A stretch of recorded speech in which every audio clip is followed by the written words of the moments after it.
L'intervention qui va suivre va porter sur une analyse des situations alimentaires à Natal pendant le Covid-19, avec également Oui. cette montée de produits agricoles venant directement de la campagne, avec une tendance à la consommation de produits locaux, quelque chose qu'on a vu aussi en France, notamment cette demande et cette appétence pour le local et l'agroécologie. Donc, en fait, c'est des sujets qui, on le voit, sont très transversaux. Bon, ben, je vous remercie de votre patience et je vous demande pardon. En fait, on est un groupe composé de professeurs et d'étudiants de l'Université fédérale du Rio Grande do Norte et qui vient, en fait, on vient de différentes disciplines, d'anthropologie, de biologie, de gastronomie. Et on va présenter ici une réflexion préliminaire sur des situations alimentaires observées à Natal pendant le confinement et parler d'une campagne de solidarité que nous avons organisée pendant la pandémie du Covid. La crise, ses effets sociaux et économiques ont fait apparaître des dysfonctionnements dans l'accès à l'alimentation pour les populations urbaines et périurbaines et ont montré l'importance d'un rapprochement entre la ville et à la campagne. On peut passer à l'autre slide.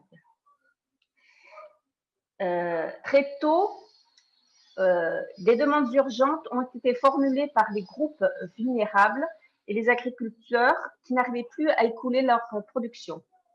Face à la lenteur de la réaction gouvernementale, la société civile s'est mobilisée afin de réduire les effets de la crise.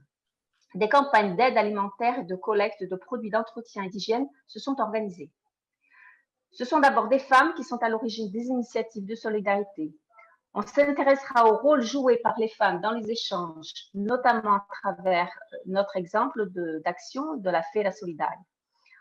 On ne va pas réussir à présenter une réflexion aboutie parce qu'on est encore dans ce contexte un peu confus et on est encore confiné en pleine pandémie. Mais nous allons présenter des données qui pourront être travaillées, exploitées ultérieurement.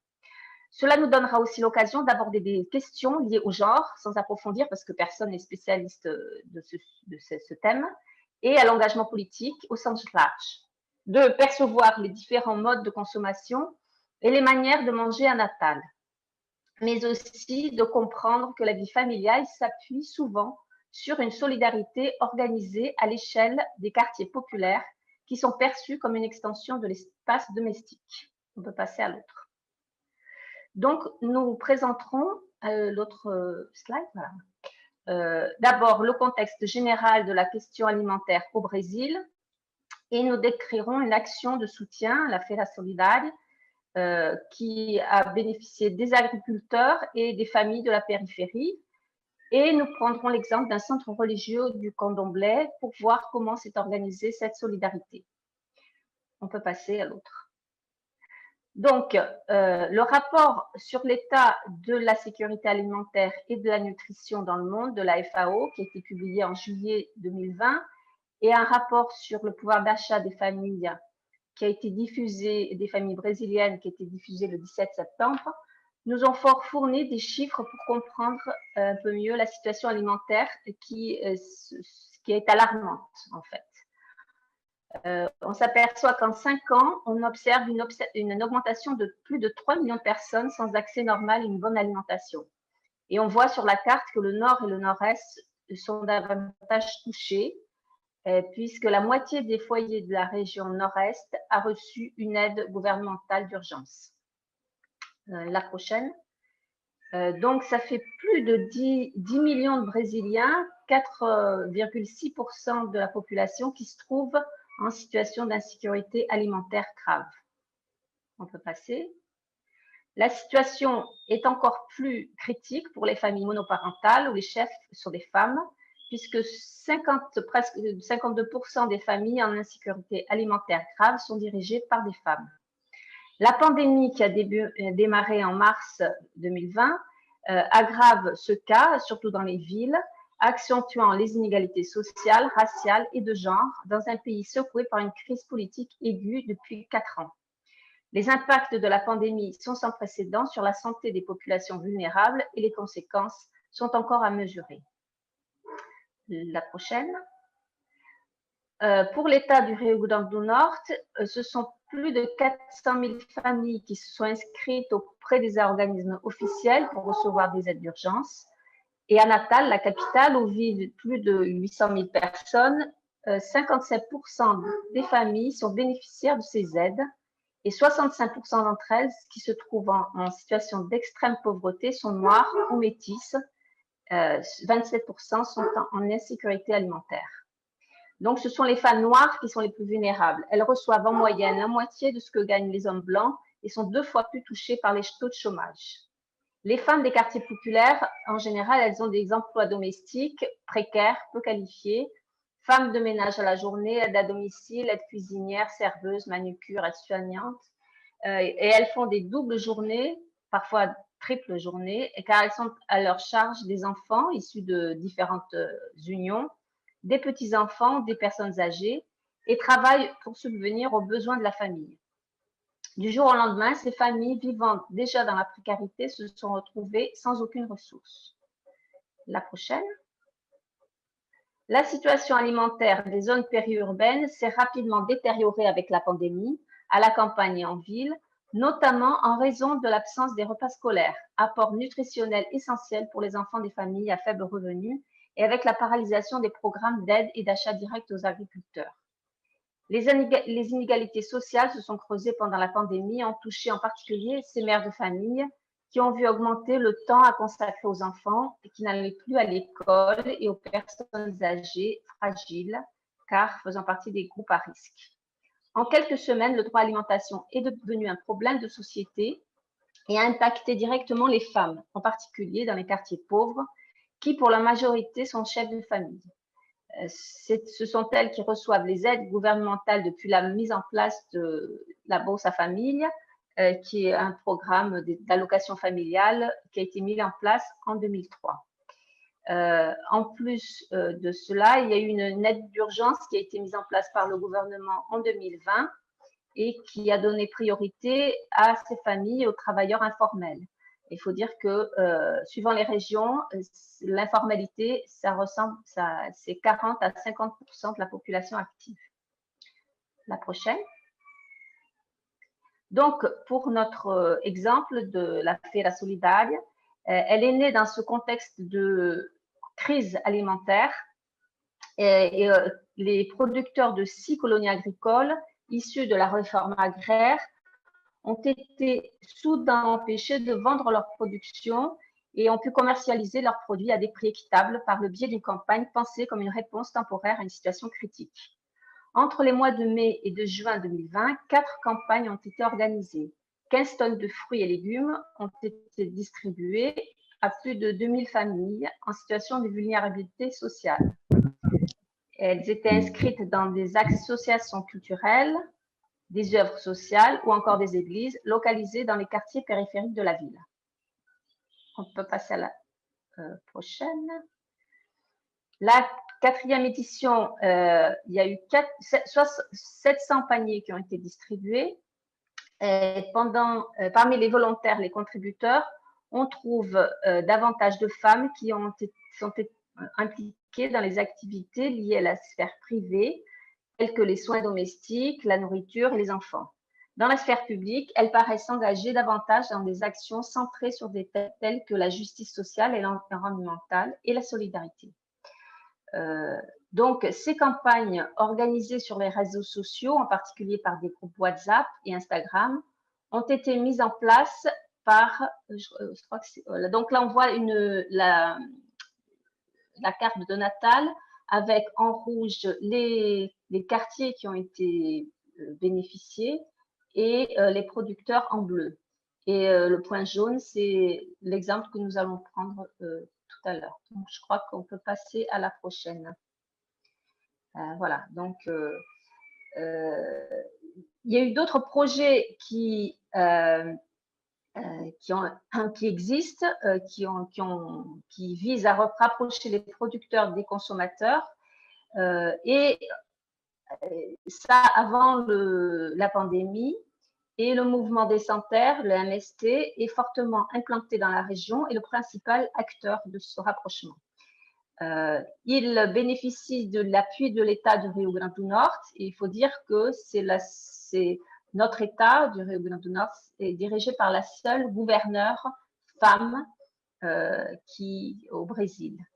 Et elle a mis en place des mesures de soutien aux petits agriculteurs et encore, enfin, ces politiques sont en train d'être mises en place.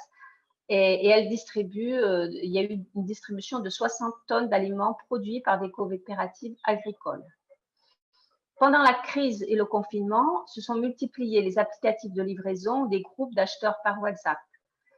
Donc, ça a permis d'accélérer les contacts entre les producteurs, les militants et les nouveaux consommateurs qui recevaient des paniers dans des quartiers pauvres. Pour les classes moyennes, les femmes semblent plus préoccupées que les hommes pour consommer des produits issus de l'agriculture durable qui ont récemment fait leur apparition dans les supermarchés. Donc, on peut passer à l'autre. Ainsi, on peut passer, voilà. Pendant la quatrième édition de l'affaire, 107 personnes qui ont contribué. Plus de la moitié sont des femmes. Entre les bénéficiaires des 85 paniers qui ont été reçus, 68% sont aussi des femmes. On peut passer les deux prochaines slides. Donc, dans tous les cas, pour la production, la distribution et la réception des aliments, les femmes sont sur le devant de la scène. On peut passer. Donc, oui, bon, je finis là. Un exemple de solidarité. Voilà. Là, on a une vue de la ville. Au fond, c'est la ville, le centre-ville. Et ce qu'on voit sur le devant, c'est le quartier de la zone à nord, c'est le quartier populaire, là où est situé notre exemple, notre centre religieux. Donc, les fidèles de ce centre religieux qui a été fermé pendant la pandémie et les habitants du quartier populaire, qui environ, ce sont 1800 familles, ont été les premiers bénéficiaires de cette Feira Solidaire en mai. Le centre religieux est localisé dans le quartier de Nossa Senhora da Apresentação, où vivent de plus de 100 000 personnes. En fait, c'est une cité dortoir, quoi. C'est ce qu'on appelle en France. La zone à nord, elle regroupe les gens qui vont travailler de l'autre côté de la rivière à Natal et surtout dans le service. Donc, c'est aussi un quartier qui a été fait à partir d'occupations illégales du terrain, qui a beaucoup de violence, il y a beaucoup de problèmes d'insécurité. Quartier sensible, et d'après une enquête réalisée en 2018 auprès de 4000 familles par la responsable du terreiro, Maria Rita, 90% des familles reçoivent cette aide gouvernementale. 18% des enfants ne sont pas scolarisés et plus de 80% des foyers sont dirigés par des femmes. Et ça, on n'a pas fait une réflexion sur ça, mais c'est une situation courante au Brésil que donc les femmes soient chefs de foyer dans le quartier, surtout dans les familles populaires. On peut passer à l'autre. Historiquement, les terreiros reçoivent des afrodescendants et ils ont été construits dans des zones peu valorisées et sont fréquentés par des personnes des classes populaires. Donc, ce centre religieux, il est vraiment inséré dans ce quartier. Les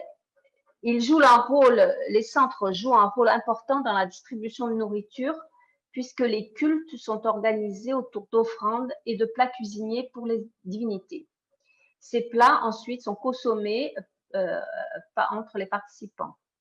En plus d'être un lieu de culte, c'est aussi un espace culturel qui offre des cours de formation, de sociabilité, d'entraide, et en particulier pour les femmes.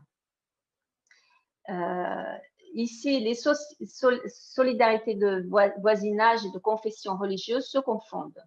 Et ce qui est intéressant, et ça c'est nouveau, Maria Rita est candidate au conseil municipal des prochaines élections.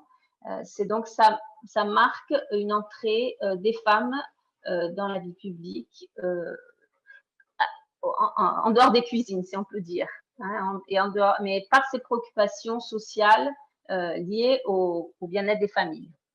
En conclusion, je pense que c'est l'autre.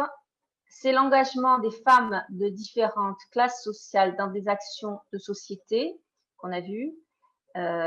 On a vu par cette action qu'il est important de renforcer ces liens entre la campagne, entre les producteurs et les familles périphériques, qui n'étaient pas les clients en fait de ces petits producteurs, parce que avant ces petits producteurs, ils vendaient en particulier aux classes moyennes, et les politiques d'aide de l'État du local, du Rio Grande do Norte, vont substituer les politiques gouvernementales qui ont été arrêtées. Enfin, là ça c'est la dernière, sans ces actions sociales dans lesquelles les femmes semblent être les protagonistes et les principales bénéficiaires, la crise a été momentanément atténuée. Néanmoins, la crise alimentaire dans les zones périphériques des villes brésiliennes demeure critique et les perspectives à court terme, c'est qu'un peu moins de la population du pays se retrouve en risque alimentaire d'ici pas longtemps. Donc, je vous remercie de votre attention et je vous demande pardon de ces problèmes techniques et de ces décalages horaires. Parce qu'en fait, je n'avais pas capté l'heure d'été. Je crois que vous êtes passé à l'heure d'hiver, donc moi, j'étais toujours à l'heure d'été.